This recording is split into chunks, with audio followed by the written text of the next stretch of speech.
First thing I must say कि there is no substitute of hard work. अगर आपको interest है, knowledge है, आप उसके लिए कर रहे हैं, तो मार्क्स अपने आप आ जाएंगे। So it's only a secondary thing, primary thing is knowledge and your interest. History is all about dates, ऐसा लोग कहते हैं, but it's all about facts and all. But साथ में एक स्टोरी लाइन होती है, आपको ये जानने के लिए होता है कि क्या क्या गलतियां पास्ट में हुई जो आपको अभी नहीं करनी है। तुम्हारा इंटरव्यू लेते वक्त मुझे ऐसा लग रहा है कि you have not studied for marks obviously, नहीं तो तुम इतना ज़्यादा रिसर्च नहीं करती। कैपिटलिज्म और communism, uh, this is also a selfish question, but how did Blade Runner help you throughout this preparation? So here we have Ankita Bhargav. She has scored 98.2% in class 12th humanities. And Ankita, before we start the interview, give us a small intro कि किस शहर से हो, क्या subject combination था, 12th में कितने आए थे, 10th में कितने आए थे? My name is Ankita Bhargav and I'm from Amroha. I completed my schooling from Blue Birds International School, Dhanora. And in my class 12th CBSE board, I had secured 98.2%. And in my class 10th, I had secured 95.2%. And my subject combination was history, political science, economics as main subject. Apart from that, I have English and physical education as elective subject. Okay, okay, Ankita. So, like you are from Amaroha, and we also had an interview with Shashika Tiwari. She is also from a small town, Hapur in UP, and Amaroha is also not that much well known. So, and as you have mentioned about his school, तो school में like कैसी पढ़ाई होती थी? Were they dedicated या बाकी जैसे हमारे यहाँ आई एम फ्रॉम बिहार और ईस्टर्न यूपी से बहुत सारे मेरे दोस्त हैं, तो जैसे कि in class 11 twelfth nothing was there, we just got admitted and बस प्री बोर्ड्स और बोर्ड्स देने जाते थे। तो what was the situation in schools like? Sir, as you know, COVID scenario was there. So हाँ, most of the time the class was online. But okay, our school teachers were very cooperative. Cooperative, They used to send me important stuff and all. And but it's all about कि आप कितना दे रहे हो. आप उनसे पूछोगे तो they are telling you more than enough. So they were very cooperative. But as you know, the school was completely online most of the time, so yes, we cannot interact that much. हाँ, So yes, and also in school we had very limited time. We cannot ask questions to our teachers at 12 midnight. So that's all the main barrier. ये एक बहुत बड़ा barrier होता है। तो जैसे बहुत सारे बच्चे इस वीडियो को देखेंगे, people from Delhi NCR.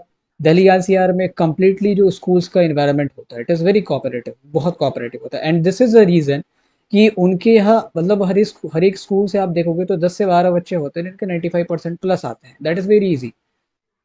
Being from Amroha or Hapur or a small town or district in Bihar UP is like neither you have inspiration, आपके डिस्ट्रिक्ट में भी बहुत एक का दुक्का या कोई 98 99 लाता होगा, एक दो साल में एक बार ऐसा होता होगा। तो एक तो इंस्पिरेशन की Yes. कमी होती है स्मॉल टाउन बच्चे के लिए, और चूंकि ये वीडियो यूट्यूब पे जाएगा तो सारे लोग देखने वाले हैं। So I just want you know कि जैसे you are also from small town and आपका भी मैक्सिमम स्कूलिंग जो है क्लास 11th में भी लॉकडाउन में ही चला गया होगा, 12th में तो जो सेकंड वेव आया था उसमें भी लॉकडाउन में ही चला गया था। So what would be your advice to दो स्टूडेंट्स जो अगर ऐसे सिचुएशन में अगर इन फ्यूचर पढ़ेंगे, लाइक ऑनलाइन एजुकेशन मतलब स्कूल्स की तरफ से प्रोवाइड कराई जा रही है, या जिनके स्कूल्स चलते ही नहीं है, they are just getting there to get admitted और वो फिर एग्जाम्स देंगे, प्री बोर्ड देंगे, निकल जाएंगे। So how should they approach their study? Like there is no support, no cooperation from the school unfortunately. तो उनके लिए क्या आपकी सलाह होगी? First thing I must say कि there is no substitute of hard work. You yes, have to put the first step first. This is the thing that you have to do. तो कोशिश तो पहले आपको ही करनी पड़ेगी, फिर आप जब और चीजें ढूंढेंगे तो बहुत सारी चीजें आपको मिलने लगेंगी। Just like I started with कि ओके अब स्कूल से तो नहीं हो पाएगा क्योंकि ऑनलाइन में आधे टाइम तो आवाज नहीं आती थी, कभी नेटवर्क इशू होता था तो समझ भी नहीं आता था। So I just search out ki how can I improve, how can I get knowledge from where, and then I found different YouTube channels, and then I figure it out which is best and which I can I can handle it like it's giving a quality content. हाँ, So आप भी ऐसे कर सकते हैं, आप YouTube पे search कर सकते हैं, गूगल कर सकते हैं, अलग अलग बुक्स ऑथर्स की रेफर कर सकते हैं। So it's all about craving of knowledge. अगर आपको पसंद है आपका सब्जेक्ट तो आप तो जितना डीप जाएंगे जाते ही चले जाएंगे। फिर तो मार्क्स तो इट्स अ सेकेंडरी थिंग। अगर आपको इंटरेस्ट है, नॉलेज है, आप उसके लिए कर रहे हैं, तो मार्क्स अपने आप आ जाएंगे। So it's only a secondary thing, primary thing is knowledge and your interest. तो आप उस ओके, पर वर्कआउट करें, आप उसको ढूंढें, वो मिल जाएगा तो मार्क्स भी मिल जाएंगे। गुड। तो your approach was like be curious, उत्सुक रहो अपने आप, of course, resources are available online, obviously चीज़ें जो है ऑनलाइन मल्टीपल अवेलेबल है, resources are there. Multiple sources are there. So you had three main subject of humanities: history, political science and economics. आजकल economics भी humanities में लोग लेने लगे हैं because of the scope, क्योंकि वो commerce का subject है तो थोड़ा सा add हो जाता है scope, ठीक है। तो and I have seen the scores, like I have scored 100 in political science. तो and political science is like dynamic subject. अभी इसमें इस साल जिस सेशन में आप पढ़े हो, आई थिंक उसमें एडेड टॉपिक्स भी थे, उससे पिछले सेशंस में शायद नहीं यस होते सर। थे।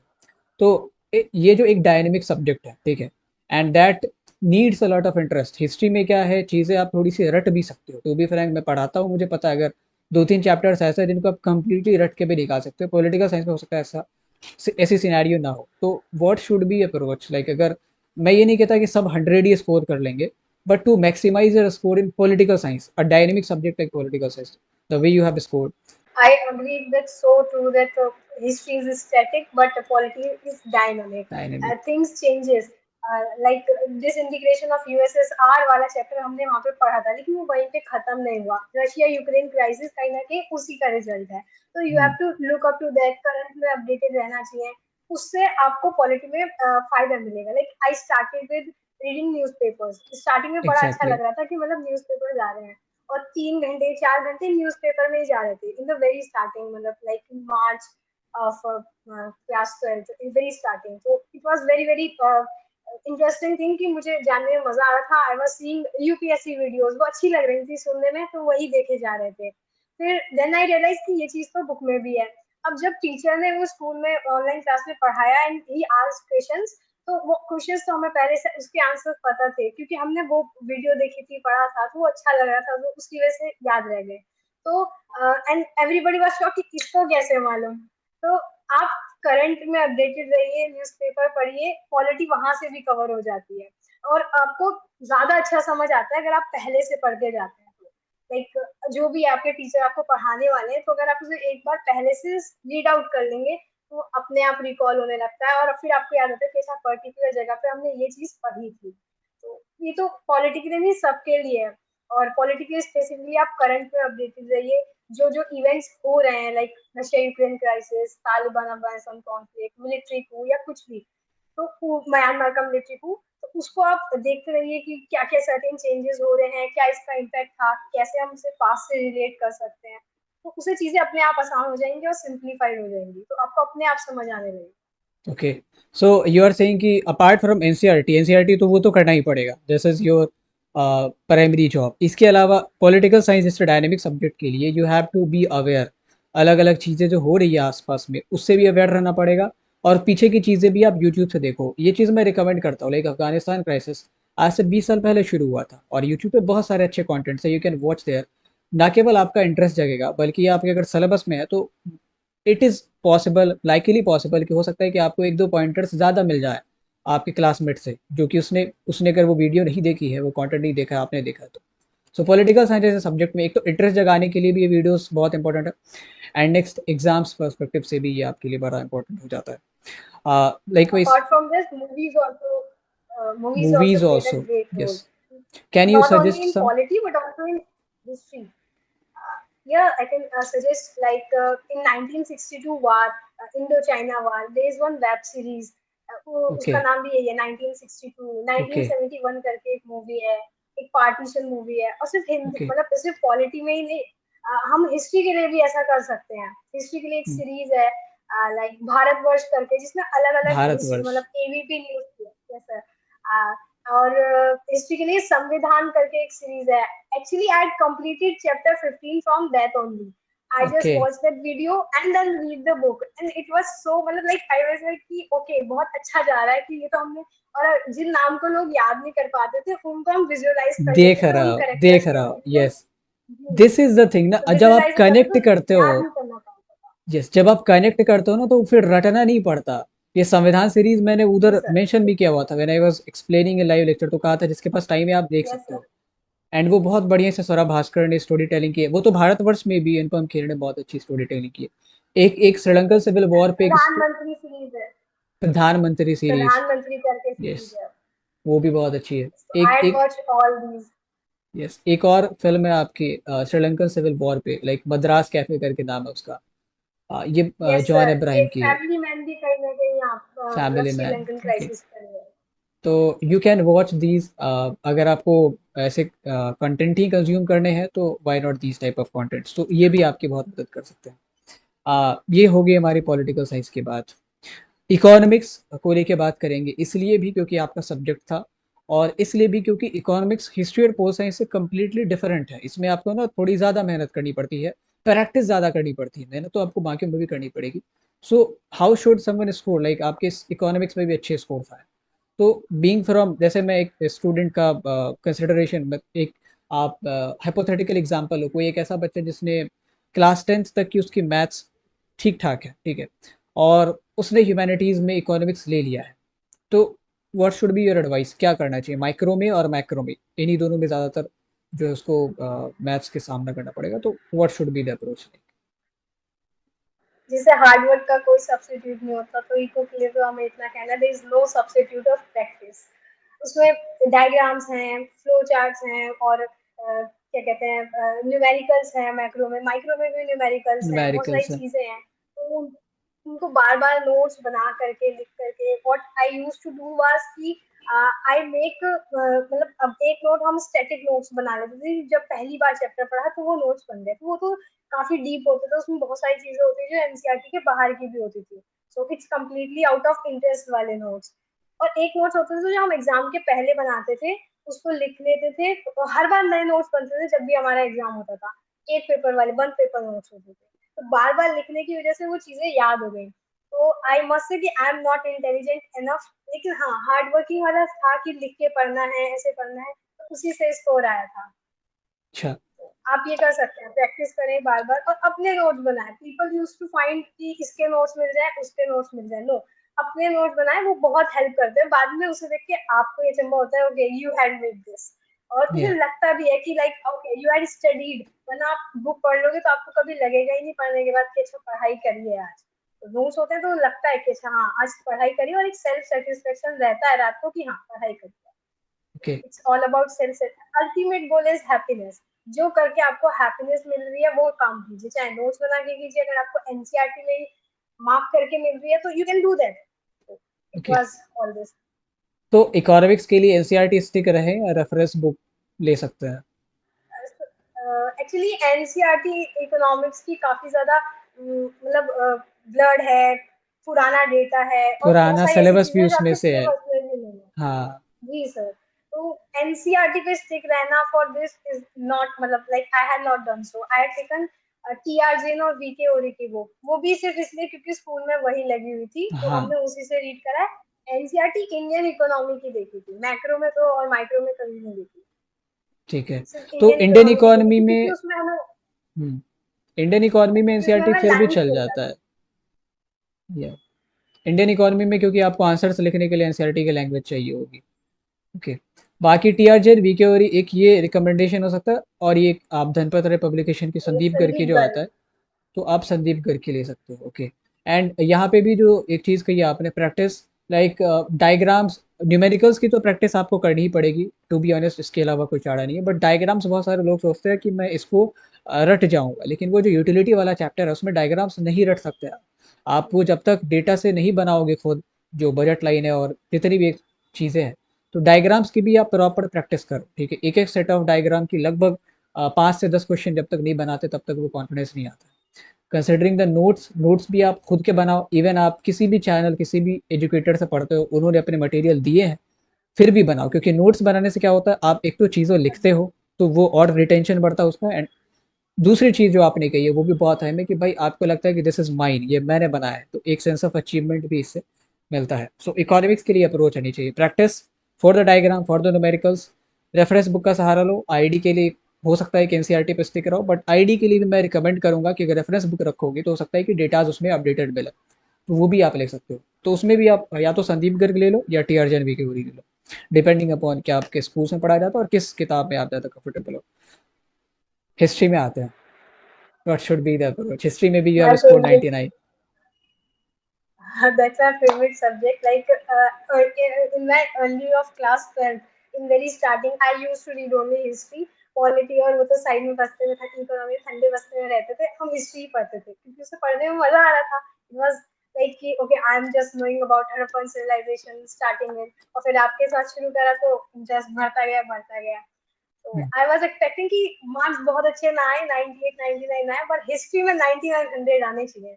अगर वो नहीं आते तो I would be very disappointed with my self. तो हिस्ट्री के लिए तो इट्स ऑल अबाउट कि आप रीड करें, बार बार उसको रिकॉल करें, क्योंकि बहुत सारी चीजें, history is all about dates ऐसा लोग कहते हैं, but it all about facts and all. But साथ में एक स्टोरी लाइन होती है, आपको ये जानने के लिए मिलता है कि क्या क्या गलतियां पास्ट में हुई जो आपको अभी नहीं करनी है।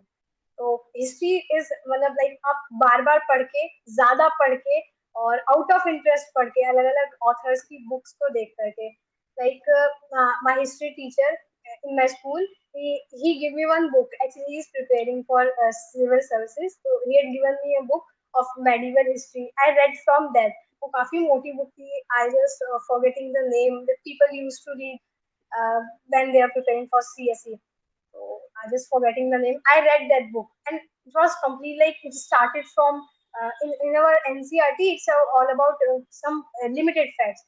But from that book, I read about Babur's history, then his whole journey. Then after that, his successors, the detail about Akbar. So it completely fascinated me. तो एक अच्छा खासा माइंड में मेकअप आ गया था कि क्या कहते हैं हिस्ट्री में ऐसे ऐसे करना है। अपार्ट फ्रॉम दैट एनसीईआरटी की एक एक लाइन मतलब बहुत ही मतलब अच्छे से लिखी है। अगर वो लाइन उठा करके आप उसको एनालाइज करो तो वो काफी अच्छा बन जाता है, तो आप उसको अपने आंसर में कोट कर सकते हो। तो हमने लास्ट एग्जाम से पहले क्या करा था, आंसर राइटिंग में जो भी अच्छी अच्छी लाइंस थी उनको एक जगह लिख लिया था कि ये मुझे अपने आंसर में यूज ही करनी है। जैसे कि लास्ट चैप्टर जो था 15, उसमें एनजी रंगा ने लाइन्स बोली थी, और महात्मा गांधी की लाइन्स थी, और टाइम मैगजीन में जो उनके लिए बोला था, वो बहुत अच्छी अच्छी लाइन्स हमने एक जगह लिख ली थी, लैंग्वेज के ऊपर लिख ली थी, और वो हमने अपने आंसर्स में यूज करी, जिससे टीचर को ये भी पता चल जाए, क्योंकि वो हमें देख नहीं रहे, वो नहीं जानते कि हमने क्या करा है, तो उन्हें बस कॉपी चाहिए उसमें वो देखा हुआ है, तो उन्हें ये पता चल जाए कि हाँ हमने एनसीईआरटी पढ़ी थी। तो एक आध लाइन या वर्ड्स आ जाते हैं तो सामने वाले, और उसे हम हाईलाइट कर देते थे अपने आंसर में कि ऊपर से दिख जाए कि ये चीज है, तो उन्हें पता चल जाएगा कि हमने एनसीईआरटी पढ़ी थी, तो शायद वो पूरा आंसर ना पढ़ के उसी से marks they they. So exactly. that was strategy I used. हाँ, आंसर राइटिंग पे तो आएंगे ही Apart आएंगे। from that, apart from that continue. I used flow charts flow that charts, you recommended. मैंने खुद इसके आंसर्स देखे थे and it was very amazing. जो इसने कहा है वो आप सब लोग कर सकते हो, जो भी एनसीईआरटी के इंपॉर्टेंट लाइंस होते हैं और स्टेटमेंट होता है, ठीक है। जैसे वेलिंगटन का स्टेटमेंट है, गांधी जी को वो लाइक नहीं करता था तो वो एक स्टेटमेंट देता है, टाइम्स मैगजीन का स्टेटमेंट है, एनजी रंगा का स्टेटमेंट है, आरवी धुलेकर का स्टेटमेंट है, एस एन रॉय कहते हैं कि जॉन मार्शल जब इंडिया आया तो उन्होंने 3000 साल पीछे Yes, sir. Yes, इंडिया को yes, और right. पुराना कर दिया। सो दीज स्टेटमेंट्स ये ज़्यादा ऐसा नहीं है कि आपको बहुत मुश्किल लगेंगे याद करने में। हैक क्या, हिस्ट्री लोगों को बोरियत इसलिए लगती है क्योंकि हिस्ट्री को रटने की कोशिश करते हैं। आ, तुम्हारा इंटरव्यू लेते वक्त मुझे ऐसा लग रहा है कि you have not studied for marks obviously, नहीं तो तुम इतना ज़्यादा रिसर्च नहीं करती। ठीक है, तो अगर आपकी क्रेविंग है नॉलेज को लेके तो भी आप अच्छा खासा स्कोर कर लोगे। ठीक है, this is log, effort is on our hand, बाकी जो भी आना है फ्रूट्स वो तो फिर जो देने वाला वो देगा। तो हिस्ट्री में you have to develop interest, और this is not like boring. वो हो सकता है कि कुछ चीज़ें रटनी पड़े आपको, वो भी नहीं रटनी पड़ेगी अगर आपको कोई अच्छा स्टोरी टेलर मिल जाए। So history is all about story, Awesome. Everything is story, everything is story. You have studied about Babur, I think वो सतीश चंद्रा की किताब रही होगी। और Yes, हाँ, exactly. तो Satish Chandra thi. हाँ, तो बहुत चीज़ें हैं, लाइक बाबर की लाइफ में ही बहुत सारी चीज़ें हैं। और एनसीईआरटी को आप स्किप इसलिए भी ना करें क्योंकि अब तो आपको बोर्ड्स के साथ साथ सीयूटी देने हैं। तो सब्जेक्टिव आंसर तो आप फिर भी लिख लोगे, आपने कहीं कहीं से पढ़ा हुआ तो लिख दोगे, फ्रेम कर दोगे, बट बोर्ड सीयूटी में तो डायरेक्ट वो एनसीईआरटी से उठा के डालेंगे 1 मार्कर्स। तो NCERT is becoming very important now, both for the boards and for the CUET. And जो इसने करा था यू कैन डू टू, जो इंपॉर्टेंट लाइन्स होते हैं while making a good answer. ये आप पॉलिटिकल साइंस में भी कर लो, हिस्ट्री में भी कर लो, और अगर ऐसे थियोरेटिकल सब्जेक्ट्स आते हैं सोशियोलॉजी वाले, उसमें भी कर सकते हो। This will be very helpful. Ankita, इससे आगे बढ़ते हैं। आंसर राइटिंग पे मैं आऊँगा बाद में। Like the way you have answered, जितने भी सब्जेक्टिव एग्जाम था, तो जितने भी स्कोर किया था, आंसर्स उनके बहुत बढ़िया थे, प्रेजेंटेशन स्किल्स बहुत बढ़िया थी। उस पे बाद में आएंगे। पहले I would like to know कि जैसे 10th में आपके कितने आए थे? 95 के आसपास कुछ था। 95.2%। 95.2%। एंड यही चीज़ आपकी 12th में भी कंटिन्यू होती है, 3% का इजाफा हुआ है। तो and this is not an easy task. बहुत सारे लोगों को लगता है कि अगर मेरे 10th में आ गए हैं तो 12th में भी अच्छे ही आएंगे। Chances are there, but life is so uncertain. मैंने बहुत सारे ऐसे स्टूडेंट्स को देखा है जिनके 10th में बहुत अच्छे स्कोर थे और 12th में दे स्क्रूड अ लॉट। ठीक है, आई माई सेल्फ इज एग्जाम्पल। मेरे 10th में अच्छे मार्क्स थे एंड मेरे 12th में 80 से 90 के बीच कुछ घिसपिट के आए थे। ठीक है, तो दिस इज लाइक मैंने उतना नहीं एफर्ट डाला था इसलिए। बाकी 85 86 पे बहुत अच्छे परसेंटेज होता है। रिगार्डिंग योर एफर्ट, अगर आपने पूरा एफर्ट डाला मन से और तब 85 आ रहा है, दिस इज एन अचीवमेंट। अगर आपने एफर्ट ही नहीं डाला तब आ रहा है, तो फिर आपने कहीं नहीं किया। तो how to maintain this kind of consistency in this? ये भी आपको कंसिडरेशन में रखना है कि आपके 6-7 महीने लॉकडाउन में गए ऑनलाइन लर्निंग में, एंड हमारे जनरेशन से तो ज़्यादा ही रिस्ट्रिक्शन है आपके जनरेशन में। तो how should we develop this consistency? दो फैक्टर हैं व्हाट आई थिंक इज, एक तो इंटरेस्ट। लाइक 95% आने के बाद हमने ह्यूमैनिटीज को लिया और सब जानते हैं कि ह्यूमैनिटीज का क्या टैबू है। एक और तो सवाल, माय एक और सवाल, एक और सवाल यहीं पे। You are from Amroha, you are from UP, और I think Amroha western UP और अवध के बीच में पड़ता होगा, ऐसा ही है? बेस्ट तो फ्रेंड। जैसा, हाँ, जैसा कि मैं जानता हूँ वेस्टर्न यूपी और अवध के कल्चर को, that is not very different from Bihar. तो 95% लेने के बाद, आने के बाद, जब तुमने ह्यूमैनिटीज़ के लिए बोला था, तो हाउ वाज द रिएक्शन? क्या रिस्पॉन्स था लोगों का, टीचर्स इंक्लूडिंग रिलेटिव्स, पेरेंट्स के क्या रिस्पॉन्स था? पेरेंट्स वाज मतलब they are so liberal. What I said कि I have to do this and this, तो ही वाज मतलब my father and mother was completely agreed, okay do whatever you want. But relatives they were asking कि why you are taking humanities, like arts, sorry humanities नहीं arts, arts, why are you arts. Taking arts? क्या जरूरत है? 95 पे तो अच्छे से science मिल जाएगी, किसी भी अच्छे स्कूल में मिल जाएगी। ले लो साइंस ले लो। तो but everybody was saying, but I was strict to that approach. मुझे 10th में एसएस में काफी अच्छा इंटरेस्ट रहा था। एंड तो व्हाट आई थिंक वाज कि जिसमें ज्यादा स्कोर आ गया तो साइंस में या एसएस हाँ, में उसको हम ज्यादा ले लेंगे, उसको ही ले लेंगे, हमने ऐसा सोचा था। बट लकीली ये हुआ कि हमारा दोनों में 97 ही स्कोर था, एक नंबर ज्यादा अच्छा। नहीं, एक में कम नहीं। तो देन आई डिसाइडेड कि नहीं, अब तो ह्यूमैनिटीज ही लेना है, जो होगा देखेंगे। और पापा ने भी कह दिया था, तो parents are more important than relatives. पापा ने कह दिया था कि okay just go with that whatever you want. I just take up that humanities and I was feeling happy कि मतलब क्योंकि उसे करने में मजा आ रहा था। शायद इतना मजा शायद स्कोर तब भी आ जाता साइंस लेने के बाद, बट जो इंटरेस्ट मजा जो साइकिल गई है वो शायद साइंस लेने के बाद नहीं आता। That's what. एग्जैक्टली। तो it is also a now subjective everybody is thing. Happy. Yes, yes. It is also subjective thing. हो सकता है कि आपके स्कोर्स उतर ही आया, बट आप हो सकता है साइंस के लिए ही बने हो, तो फिर आप ह्यूमैनिटीज लोगे तो सफ़र करोगे। और अगर आप ह्यूमैनिटीज के लिए बने हो, फिर आप साइंस लोगे तो सफ़र करोगे। सो इससे आगे बढ़ता है, how to maintain this kind of consistency 10th 12th 95 plus. दो फैक्टर्स होते हैं। एक तो इंटरेस्ट था कि लाइक अच्छा, one thing I read was कि जिस तरीके से अल्कोहल वगैरह होते हैं तो ये बार बार इसकी आदत ऐसी लगती है कि ये डोपामिन देते हैं आपको। तो ऐसे हम्म। जब आपके एक बार अच्छे स्कोर आ जाते हैं तो आपको एक डोपामिन की तरह काम करते हैं कि नहीं, अगला स्कोर भी अच्छा ही होना चाहिए। तो जो वो होते हैं कि इनके इसमें भी आ रहा है, इसमें भी आ रहा है, क्योंकि उन्हें वो मेंटेन करके रखना होता है। अगर उनके कम हो जाते हैं तो बहुत सारे फैक्टर्स आ जाते हैं जो उनको इफेक्ट करते हैं। तो इस वजह से उनकी आदत होती है कि नहीं, ये स्कोर कम नहीं होना चाहिए। तो it acts like a dopamine. तो उसके दो फैक्टर्स हैं। एक तो इंटरेस्ट, अगर आपका आपके सब्जेक्ट में इंटरेस्ट है तो चीजें स्मूथ जाएंगी, आपको बहुत ज्यादा मेहनत करने की जरूरत नहीं पड़ेगी, क्योंकि जो आप मेहनत करेंगे वो आपको अपने इंटरेस्ट में लगेगी। और हम्म। दूसरा है इंट्रिंसिक मोटिवेशन, आप करना क्यों चाह रहे हो, क्यों चाहिए 98%, एग्जैक्टली वॉट। अगर आप ये वॉट ढूंढ लेंगे तो चीजें और स्मूथ हो जाएंगी।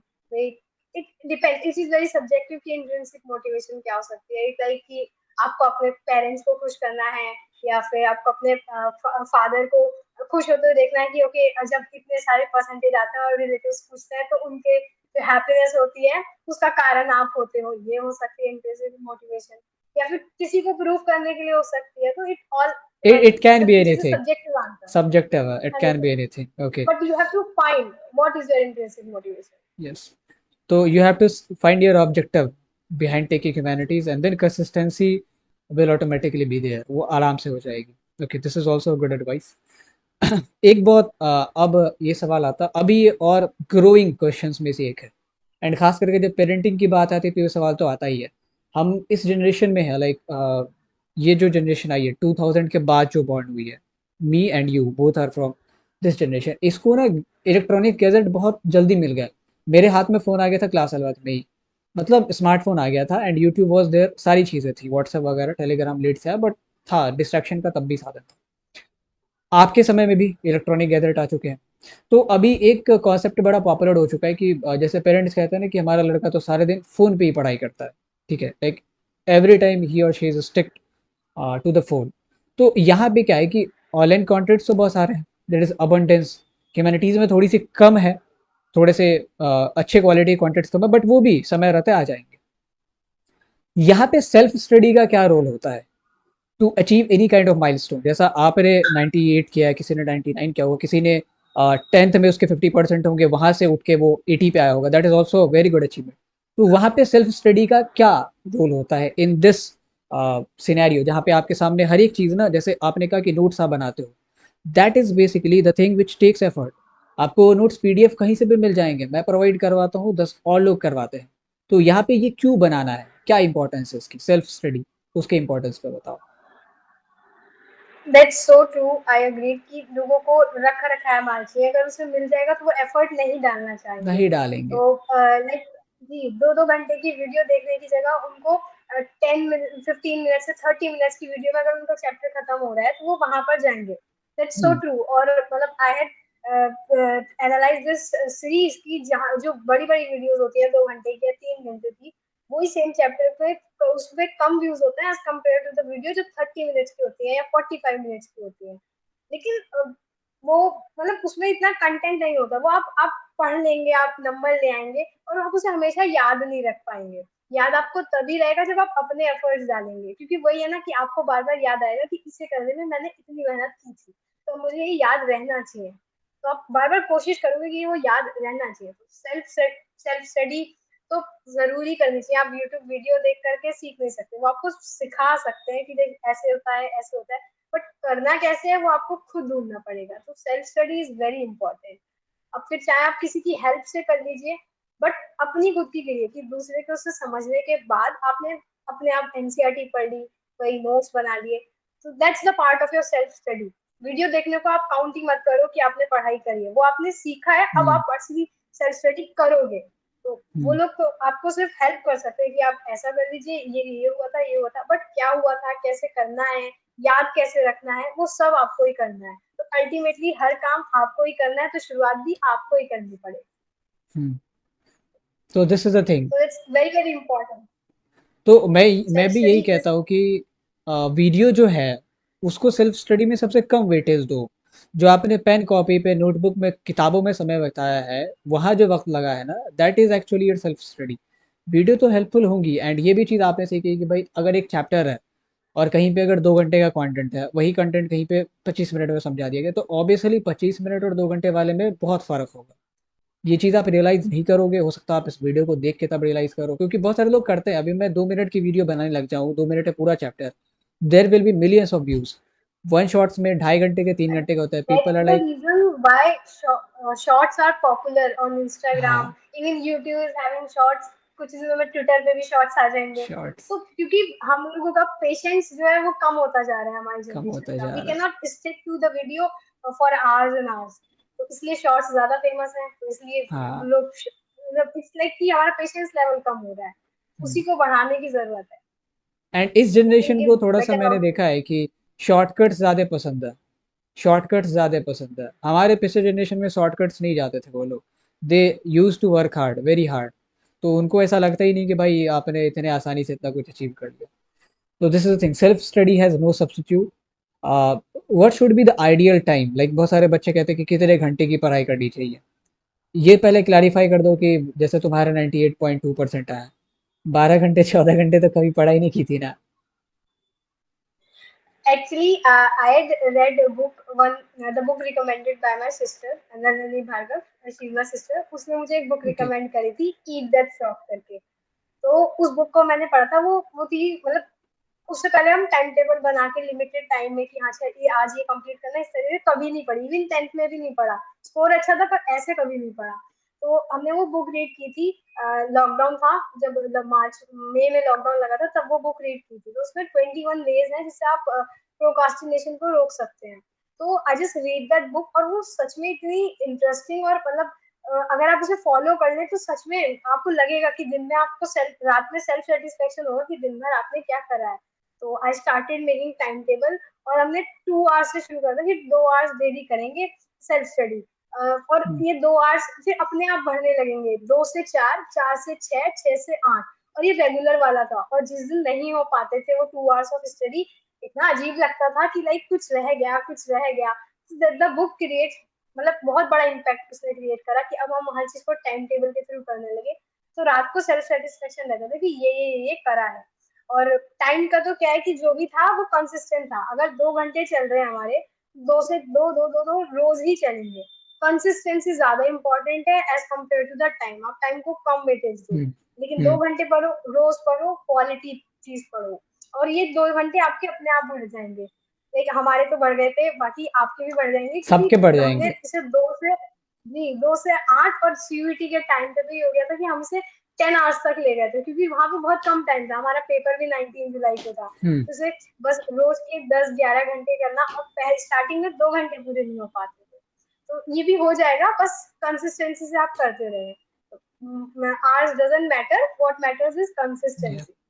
कि कितने घंटे पढ़ाई की है वो मैटर नहीं करता, कितना पढ़ाई किया है वो मैटर करता है। जहाँ तक बात रही 10-12 घंटे पढ़ने की, तो वो आप उस टाइम में कर पाओगे जब लाइक बोर्ड्स में 10 दिन है, 15 दिन है। हाँ, तो वो भी तब कर पाओगे जब पीछे एग्जैक्टली। आपने 2-4 घंटे की रेगुलर स्टडी करी हुई है। सो नॉर्मल लाइक अब अगर कोई बड़ा चैलेंज नहीं है, सीयूटी 10 दिन में है, बोर्ड्स अगर 10 दिन में नहीं है, तो नॉर्मल इन लाइक अगर आप अभी 12th शुरू कर रहे हैं या 11th शुरू कर रहे हो, तो 2 to 3 hours will be enough. Weekdays पे 2 to 3 आवर मोर देन रखो, इनफ। वीकेंड पे बहुत बहुत करना तो 4 घंटे कर लो। इससे ज़्यादा मुझे नहीं लगता है कि मैनिटीज़ में किसी भी मतलब एक कंसिस्टेंटली आप करते हो विद डिसिप्लिन, तो आपकी रिक्वायरमेंट होगी। And regarding the book eat that frog, Brian Tracy, किसी को अगर प्रोकास्टिनेशन यस। का इशू है, ठीक है, एंड चीज़ें नहीं होती है कंप्लीट, तो आप उसको ज़रूर देखो। बहुत छोटी सी किताब है, आई थिंक ज़्यादा वो बड़ी नहीं है, तो आप इसकी ई बुक भी पढ़ बहुत सकते हो बहुत आसानी छोटी से। है। हाँ, और अगर हार्ड कॉपी मंगाओगे तो वो भी जल्दी जो है आपकी ख़त्म हो जाएगी। बहुत प्रैक्टिकल तरीका उन्होंने बता हुआ है इंटरेस्ट।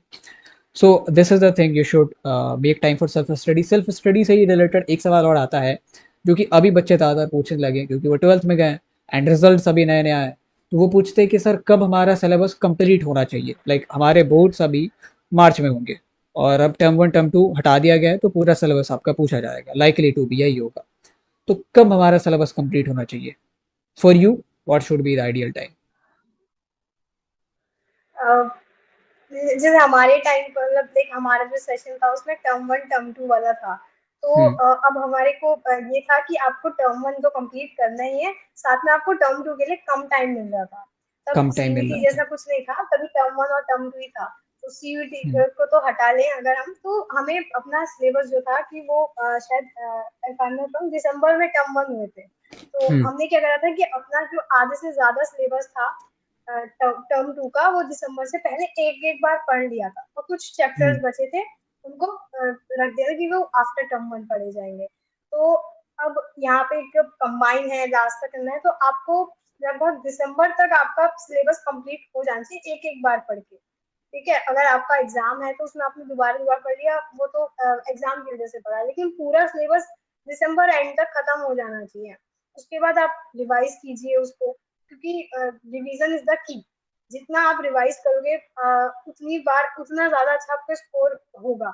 क्योंकि बार बार पढ़ के ज्यादा बुक्स पढ़ने से अच्छा है कि एक ही बुक पढ़ो और उसको अच्छे से पढ़ो। तो आप एग्जैक्टली। रिवीजन कीजिए। लास्ट फरवरी में पेपर होएगा, जैसे अगर नॉर्मल ईयर रहा तो, हमारा तो कोविड ईयर था तो पेपर इतने लंबे किसी थे।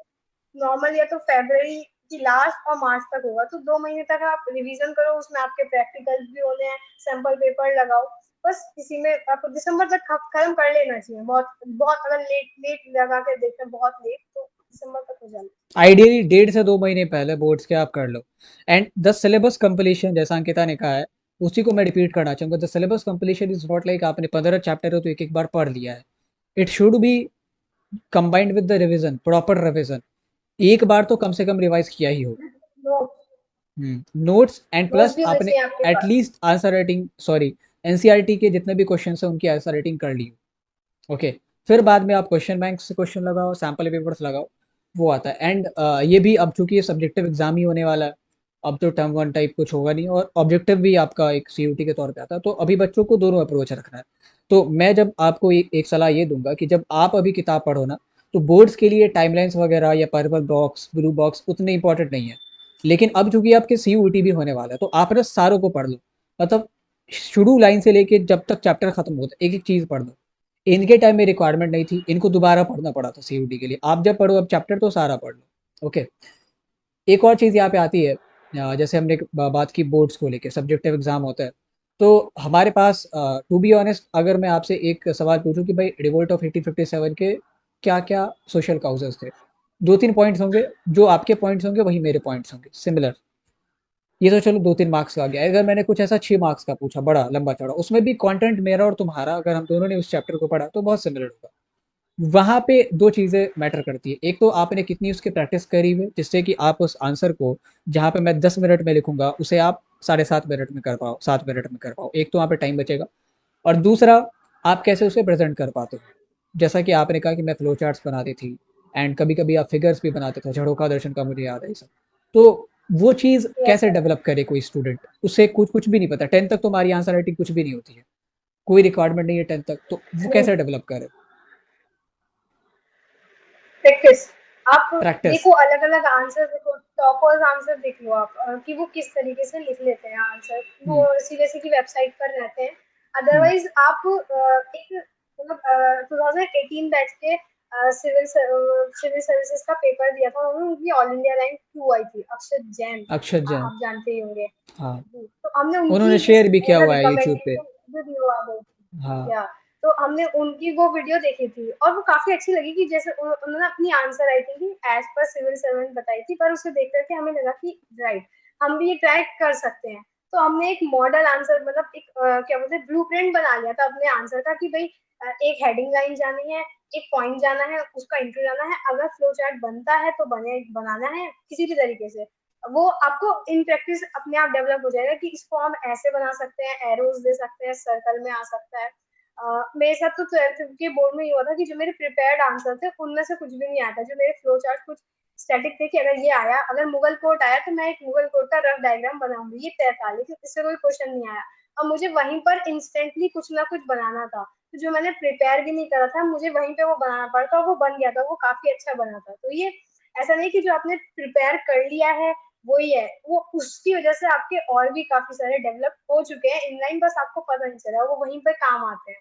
तो आप प्रैक्टिस करो, आंसर्स देखो, आप हमको भी रेफर कर सकते हो और एक मॉडल आंसर अपना प्रिपेयर करो कि ये हमें लिखना है, ये तो उन्होंने लिखा है, अच्छी अच्छी चीजें उनकी लेके भी ये चीज तो हमें करनी है, और पेपर से पहले उसको देख करके जाओ, उसी के बेसिस पे आप आंसर राइटिंग की प्रैक्टिस करो, आंसर राइटिंग अच्छी हो जाएगी। और कुछ-कुछ फंडामेंटल चीज़ें हैं जो आप समय के साथ सीखोगे। लाइक आपने आज आंसर लिखना शुरू किया है, तो यू कैन नॉट एक्सपेक्ट कि आज से ही मैं अच्छा इंट्रो लिखने लगूँगी, मेरे पॉइंटर्स एकदम अरेंज्ड होंगे, एक अच्छा कन्क्लूज़न होगा। It will take time. इसके लिए ज़रूरी ये है आपके आपके लिए कि आप अपने जो पीयर्स हैं, क्लासमेट्स हैं, अगर आप ऑनलाइन किसी ग्रुप से जुड़े हो, तो आप ना ओपन अपना दिमाग खुला रखो। ये जेलसी वगैरह, ये सुपीरियरिटी वाली सारी फीलिंग हटा दो। आप अगर किसी से सीख सकते हो तो लर्न फ्रॉम देम, ठीक है। हो सकता है कि उनका इंट्रो लिखने का स्टाइल अच्छा हो, ठीक है। हो सकता है कि उनके कंक्लूजन को बनाने का स्टाइल अच्छा हो, तो you can learn from them. So try to work on that. वो चीज़ ऐसी है कि आप जब तक काम नहीं करोगे ना तब तक ठीक नहीं होगी, and it is also achievable kind of thing. कोई तोप नहीं है जो अगर तुम कर सकती हो तो कोई और नहीं कर सकता। Okay, so answer writing is regarding the board thing. Okay, पिछले सेशंस तक जितने भी लोग थे उनके पास चैलेंज के तौर पे केवल एक बोर्ड होता था। तो अब जो यस न्यू सर। सेशन के स्टूडेंट्स होंगे उनके सामने लाइक बोर्ड्स के अलॉन्ग साइड आपके पास सीयूटी भी एज अ चैलेंज है। और आप सभी को पता है कि अगले साल से भी होगा, और वो तो कह रहे हैं कि अब से 2 बार लेंगे साल में। तो हाउ शुड वन प्रिपेयर कि आपकी बोर्ड्स के साथ-साथ सीयूटी की भी प्रिपरेशन हो जाए? 2 तरीकों से आपको बताना है। एक तो पहले डोमेन को लेके बता दो, और फिर अगर कोई जनरल टेस्ट देना चाहता है तो उसको लेके भी बहुत सारे लोग चिंतित हैं कि सर हम तो ह्यूमैनिटीज़ बैकग्राउंड से, तो कैसे जनरल टेस्ट प्रिपेयर होगा? सो यू शुड प्रिपेयर कि कैसे कोई आदमी अगर खुद से भी प्रिपेयर करना चाहे तो वो डोमेन की और जनरल टेस्ट की प्रिपरेशन कर सकता है। Some helpful tips are required from you. Uh, हमारे वाले बैच के साथ क्या था कि बहुत सारी अनसर्टेनिटीज थी। हमें पता नहीं था कि सीयूटी होगा नहीं होगा, बहुत इम्पोर्टेंट है या नहीं है। लेकिन हम लोगों को ये प्रिपेयर करने में अपने माइंड को बहुत टाइम लगा था कि सीयूटी जैसी कोई चीज हो रही है, बोर्ड्स की इतनी वैल्यू नहीं है। आप लोग अपना माइंड पहले से ही प्रिपेयर कर लीजिए कि सीयूटी से ही आपको कॉलेज मिलेगा, बोर्ड्स का इतना वैल्यू अब नहीं रह गया। तो वो बताने के लिए अच्छा है रिलेटिव्स को कि इतना है इतना है, बट जनरली आपको सीयूटी से ही कॉलेज में एडमिशन मिलने वाला है। तो आप सबसे पहले तो अपने आप को प्रिपेयर कर लीजिए। और आई हैड रेड समवेयर कि एग्जाम देने से पहले एग्जाम के बारे में आपको ये जानना चाहिए कि क्या आप ये एग्जाम के लिए एलिजिबल हो। ये तो आपको एग्जाम बताएगा, पर क्या वो एग्जाम आपके लिए है, या आपको तय करना होगा एग्जाम के बारे में जान के कि ये चीजें हैं। कंप्लीट इंफॉर्मेशन लेने आप एग्जाम को देने से पहले एग्जाम को पढ़ लें कि ये चीज है। ओके, 3 डोमेन्स हैं अभी तक। जो पिछले बैच के बच्चे हैं, मतलब जो 2023 और 2023 बैच के बच्चे हैं, उनको पता नहीं है। जैसे हमें स्टार्टिंग में नहीं पता था कि अच्छा 3 डोमेन है, तो एग्जाम बहुत कॉम्प्लेक्स है। तो आप पहले तो इन्फॉर्मेशन इकट्ठी कर लें बाकायदा कि क्या क्या है, और कौन से कॉलेज में इस बार का क्या रहा है, बच्चों ने क्या रिव्यू दिए हैं एग्जाम के। तो वो आप इन्फॉर्मेशन अपने एंड से आप इकट्ठी करें। फिर उसके बाद, क्योंकि डोमेन्स का तो सिंपल है कि वो आपके वही आने हैं जो आपने 12th में पढ़े हैं। ये तो यूजीसी के चेयरमैन ने भी कहा है कि वही आने हैं। तो उसको साथ में लेते हुए कि आप इन माइंड बोर्ड्स के लिए पढ़ते पढ़ते कि हाँ ये चीज भी पढ़नी चाहिए, भले ही बोर्ड्स में नहीं आएगी लेकिन सीयूटी में इन दी एंड देनी है। तो वो साथ साथ लेते चले, और अपने नोट्स को boards oriented plus CUET oriented भी बनाए, क्योंकि लास्ट में वही हेल्प करेंगे। तो आपको ये तो साथ में करते ही चलना है।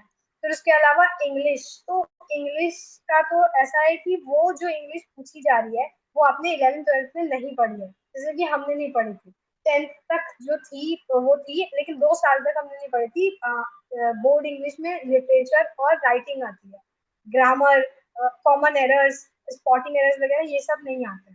तो आप इसको साथ साथ लेते चलो। हमें तो 3 महीने मिले थे कि जिसमें हमें सब कुछ याद करके सीखना भी था, लेकिन आपके पास अच्छा टाइम है तो आप एक टाइम दें, क्वालिटी टाइम दें कि इंग्लिश को कि हाँ ये करना है, क्योंकि वो आप बीएचयू के लिए जाएं, डीयू के लिए जाएं, वो बहुत इंपॉर्टेंट है। इंग्लिश आपका स्कोर डिसाइड कर सकती है, बहुत इंपॉर्टेंट रोल प्ले करेगी। आरसीज की प्रैक्टिस करें, इंग्लिश को तो साथ लेते चले। और अपार्ट फ्रॉम दैट सीयूटी के अलावा भी हमारी इंग्लिश में बहुत सारी गलतियां हैं जो आप उसको करके सुधार सकते हैं, वो आपको वैसे भी हेल्प करने वाली है। और रही बात जनरल टेस्ट की, जनरल टेस्ट तो हमारे लिए भी न्यू था, लेकिन अगर आपका टारगेट डीयू है तो आप दें, सब साथ साथ दें। जनरल टेस्ट सबको देना चाहिए, क्योंकि अगर वर्स्ट केस सिनेरियो में अगर आपका डीयू में एडमिशन नहीं होता है तो आपके पास एटलीस्ट जनरल टेस्ट का स्कोर तो रहेगा कि आप किसी और कॉलेजेस में जा सको। तो जनरल टेस्ट को दें आप, भले ही उसकी प्रैक्टिस इतनी अच्छी ना करें अगर डीयू के एलिजिबिलिटी क्राइटेरिया में वो नहीं है, लेकिन दें जरूर। और वो आप उससे आपको कई सारी नई चीजें सीखने के लिए मिलेंगी। Like I was not aware of logical reasoning वगैरह, इसे ऊपर से देखी थी ऐसा होती है, पर जीवन में करी कभी नहीं थी करी। और तो अलग अलग तरीके से सोचने का आपका माइंड मेकअप बनेगा, तो आप उसे स्टार्टिंग में तो कर ही सकते हैं। एग्जैक्टली। सो तो in that general way. Test तो सबको देना चाहिए। हाँ, तो यस। जनरल टेस्ट आप सभी दो, और ऐसा नहीं कि ज़्यादा टाइम लगेगा। लाइक बोर्ड से आप 3-4 महीने पहले भी, मतलब सीयूटी के एग्ज़ाम से 3-4 महीने पहले भी प्रिपेयर करना शुरू करते हो जनरल टेस्ट के लिए, तो that will work. And regarding domain, जैसा अंकिता ने बताया, यूजीसी के चेयरमैन ने भी क्लैरिफाई किया, और अंकिता ने तो खुद भी एग्ज़ाम दिया है। एनसीईआरटी के बाहर से तो एक भी सवाल नहीं था बोर्ड में। इक्का दुक्का अगर कुछ होंगे, रिलेटेड सवाल बीच में होंगे तो थे। वो होंगे, बाकी तो नहीं थे। यस। तो एनसीईआरटी के अंदर से ही जब आने हैं तो फिर आप उस हिसाब से ही एनसीईआरटी को पढ़ो, ताकि आपकी बोर्ड के साथ साथ सीयूटी की भी प्रिपरेशन हो जाए। नाउ कंसिडरिंग एक राइट। सवाल है अंकिता। अभी सबको पता है कि अब मैं इस जनरेशन को ये नहीं कह सकता कि आप फ़ोन छोड़ के किताब कॉपी में पढ़ाई करना शुरू कर दो। मोबाइल हैज़ बिकम इनएविटेबल, ऐसी चीज़ जो आप इग्नोर ही नहीं यस। कर सकते। तो अभी ऑनलाइन प्लेटफॉर्म्स का कितना बड़ा रोल हो चुका है, like how much they are helpful decide जो आपकी कॉस्ट है, मतलब cost is what your attention is, आप उनको अपना अटेंशन दे रहे हो, ठीक है, तो कैसे आप उसको कम करके, मतलब अपने डिस्ट्रैक्शन को कम करके ऑनलाइन प्लेटफॉर्म्स का भरपूर फायदा उठाओ। क्या आप इस पे कुछ कहना चाहोगे? ऑनलाइन तो इट्स लाइक स्वीट पॉइजन। आपको सोशल मीडिया को इन सब से आप दूर नहीं भाग सकते। अब ये बहुत इंपॉर्टेंट हो गया है मोबाइल के मतलब अब it all depends on you कि आप उसको कैसे यूज कर रहे हो। वो तो उसमें उसके पॉजिटिव्स भी हैं, नेगेटिव्स भी हैं। तो it's a grey area, black and white कुछ भी नहीं है। डिपेंड करता है हम्म, कि आप उसको यूज कैसे कर रहे हो। अब ऐसा नहीं है कि हम आपको बोल रहे हैं कि आप मूवीज मत देखो या इंस्टाग्राम ना चलाओ या कुछ भी। आप इंस्टाग्राम से भी बहुत अच्छी चीजें सीख सकते हो, अच्छे कंटेंट क्रिएटर्स को फॉलो कर सकते हो, उनसे नॉलेज ले सकते हो। तो ऐसा नहीं है, आपको सिर्फ इट डिपेंड्स ऑन पर्सन कि वो उसे कैसा यूज कर रहा है। तो आप उसको जुडिशियसली यूज करो जिससे वो आपके अंदर एक वैल्यू ऐड करे। और ऑनलाइन लर्निंग तो बहुत ज्यादा एक एड टेक को तो एक बूस्ट मिल गया है कोविड की वजह से। पहले तो लोग सोचते थे कि अगर इस चीज की तैयारी करनी है तो पर्टिकुलर हब में जाना ही पड़ेगा या यहाँ पे करना ही पड़ेगा। बट आप ऑनलाइन भी कर सकते हो। ऑनलाइन एक अच्छा मीडियम है, आपका टाइम भी बचाता है और या मतलब बहुत सारा टाइम जाने आने का और पैसे भी बचाता है। It's very convenient. तो आप यूज कर सकते हैं बट आप डिपेंड करते हैं कि आप इसे कैसे यूज कर रहे हैं। एग्जैक्टली। इसका पूरा फायदा उठाना चाहिए हर किसी को। यस, तो वाइजली यूज और करें बहुत आप। सारे क्रिएटर्स आ रहे हैं। हम्म, राइट। या तो लाइक ऑनलाइन प्लेटफॉर्म्स की बात करते हैं, तो this is also a selfish question, but how did Blade Runner help you throughout this preparation? It actually helped me a lot. Like I whatever I have scored is because of blade runner. मतलब ऐसा नहीं है कि इसके बिना ऐसा नहीं हो पाता, लेकिन एक होता है ना कि बूस्ट दिया है या और अच्छा करा है, अच्छा तो था उसे और अच्छा कर दिया है। तो actually help me a lot answer. अच्छा ये ब्लेड रनर में एक ये अलग चीज है कि they think out of the box. Like doubt solving बहुत सारे यूट्यूब चैनल्स हैं बट डाउट सॉल्विंग पोर्टल जैसा कुछ नहीं है। इतनी नई चीज थी जो यहाँ पर थी कि आप कभी भी अपना डाउट डाल सकते हो, उसका आंसर आ जाएगा। आप अपना आंसर डाल सकते हो, उसमें चेंजेस होंगे तो वो आपको मिल जाएंगे। और दूसरी चीज जो अच्छी लगी, अच्छे नंबर आने के बाद तो मतलब लाइक अच्छे मार्क्स आते हैं तो सब लोग बोलते हैं कि okay very good very good. लेकिन आपने जो बाद में मैसेज दिया था बोर्ड वाले रिजल्ट के बाद जो मैसेज दिया था कि जिसको भी प्रॉब्लम है कि वो अपने उससे सेटिस्फाइड नहीं है, it was so commendable. Like उनको ज्यादा जरूरत है अटेंशन की एज कम्पेयर टू दोस्त जो अच्छा स्कोर, वो तो अच्छा स्कोर करके खुशी है। लेकिन जिन्होंने एक्सपेक्ट ज्यादा किया था, उनकी उम्मीदें कम ज्यादा थी लेकिन मार्क्स कम आए, उनको ज्यादा जरूरत है सपोर्ट की। उनको जरूरत है कि वो एक बूस्ट की उनको जरूरत है। And you open that platform की okay you can call on that number. So that was very very मतलब raise you at the level of the top. Okay, so this is also our objective. We do not want to produce toppers. We want to produce learners, कि आप सीखते रहो। अब बीच में किसी को 75 किसी को 95 तो आएंगे ही आएंगे, ठीक है। This is all about your effort. तो producing toppers was never our objective and will never be our objective. Ankita, academics आपका बहुत अच्छा रहा, 10th में भी 12th में भी, सीयूटी भी आपका अच्छा ही गया है जितना मुझे पता है। So what are the future plans now, क्या है? सो अभी तो ग्रेजुएशन के लिए कॉलेज, ओके, फिर उसके बाद अभी ऐसा होता है कि चीज अभी अभी आपको लग रही है बट आप जब ओपन मार्केट में जाएंगे, ओपन होंगे तो शायद आपको और बहुत सारी चीजें लगे। और बहुत तो सारी चीज़ें शायद ये लगी। चेंज हो सकता है, तो ये स्टैटिक ओके, नहीं है। अभी का हम बता सकते हैं कि अभी जो हम सोच रहे हैं but it may be change in future. या अभी तो हम गवर्नमेंट एग्जाम्स का वगैरह सोच रहे हैं, सिविल ओके। सर्विसेज सो वगैरह का। This is the thing, but it's very ये जो कॉमन। अभी तुमने बात कही है कि इट कैन चेंज, इसी को लेके मैं कहता हूँ if you have a vision कि मैं सिविल सर्विस करूंगा, मैं ये एग्जाम दूंगा, उसको एक तरफ रखो। And now you are getting expose to many other things जो आप जब कॉलेज में जाओगे तो देखोगे, तो वहां पे आप उसको भी प्रायोरिटी रखना, उसको भी सीखने की कोशिश करना। नहीं तो क्या है कि यू विल लैग बिहाइंड, बहुत पीछे रह जाओगे। So this is a good approach, Ankita. Civil services, if you have made mind, this will be there. इसके अलावा एक्सपोजर से कभी भी दूर मत रहना। Try to get involved in as much things as possible. So, Ankita, and this would be advice to all the juniors, आपके सामने भी बहुत सारी अपॉर्चुनिटीज़ है, ह्यूमैनिटीज़ में भी बहुत सारी अपॉर्चुनिटीज़ है, और मैं तो आगे सोच ही रहा हूँ कि बहुत सारे एक्सपर्ट्स, मतलब इसमें ट्रेडिशनल फील्ड्स में जिन्होंने अच्छा किया हुआ है, उनको बुला बुला के इंटरव्यूज, लाइक आर्कियोलॉजिकल सर्वे हो गया, थिंक टैंक्स हो गया, स्टैटिस्टिकल ऑर्गेनाइजेशंस हो गए, तो वो हो गया, हमारी शेड्यूल्ड है, तो फिर वो अगस्त में शायद आ पाएंगी। ये सब एक तरफ हो गया। And regarding the academics, it is phenomenal, whatever you choose, our best wishes are with you, and we know कि you will do amazing there. That's all in the interview. लेकिन अभी इंटरव्यू हमारा ख़त्म नहीं हुआ, हमने सारे question ले लिए, जो भी चीज़ें हेल्पफुल थी जूनियर्स के लिए वो ले लिया है। And at the end we have some fun part attached to our interview. This is called a rapid fire round. इसमें you will be having two alternatives, and उसमें से आपको एक सेलेक्ट करना होगा। Okay, so are you ready Ankita? Can we start? Yes, sir. Okay, Yes, sir. so getting started with the rapid fire round, Mesopotamia or Harappa? Harappa. Begum Ejaz Rasul और Rajkumari Amrita Kaur? Rajkumari Amrita Kaur. Economic growth और sustainable development? Sustainable development. Capitalism और communism? Uh, Capitalism. Capitalism. Russia और Ukraine? Oops. It's quite Russia. Ziaul Haq और Indira Gandhi? Indira Gandhi. Soviet Union in Afghanistan और United States of America in Vietnam? Soviet Union and Afghanistan. ओके, कृष्णदेवराय और Samudragupta? Krishnadev Rai. Nehru और Patel? Oh God.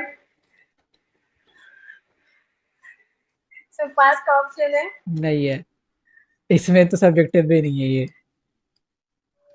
Uh, you can go for both. okay. Both का option है, तो of course both. Okay, democracy और Because a leader cannot be good or bad. A yes, leader is a leader. या last question of rapid fire round, democracy और monarchy? Of course, democracy. Okay, so that's all in rapid fire round. Hope you have enjoyed the interview. We would love to know the Yes, sir. experience कि आपको कैसा लगा था, and best wishes are always with you. We will be always there whenever you need us, and we knew कि तुम बहुत बढ़िया करोगी, सारे लोग बहुत बढ़िया Thank करेंगे। you so much, sir.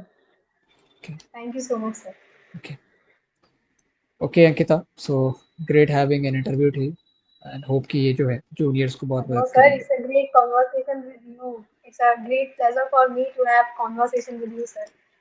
Okay Thank you so Ankita, much, sir. thank you so Thank much. you so much to whole Blade Runner community. Thank you to Ayush, sir. Yeah, and all the team. Thank you so much. Many people are there Of who course, the might you know, complete team. don't know, आप उसको नहीं जानती उनको, but they are contributing so much. So Ankita, we are concluding now. Thank you. Okay, so that's all in the interview.